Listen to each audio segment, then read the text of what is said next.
In this section, we will cover using Garmin Face It. This feature allows you to use your own photos as a watch face.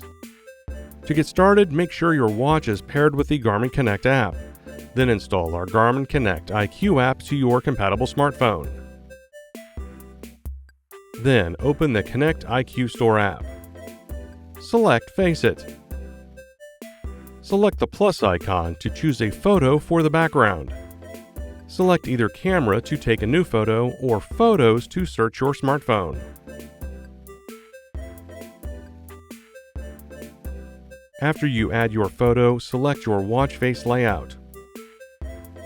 You can pinch to zoom the photo or press and hold to move it.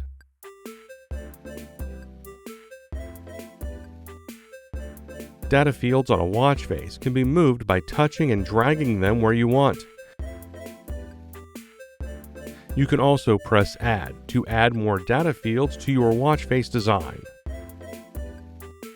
Select Time to change the time layout and the accent colors. Then select a color.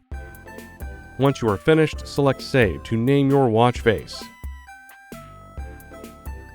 Select Install to download it to your watch. Once the automatic sync is complete, it will be displayed on the watch. And that's it. Thanks for watching. To learn more about your Descent Mk3 series dive computer watch, please see our other videos or visit support.garmin.com.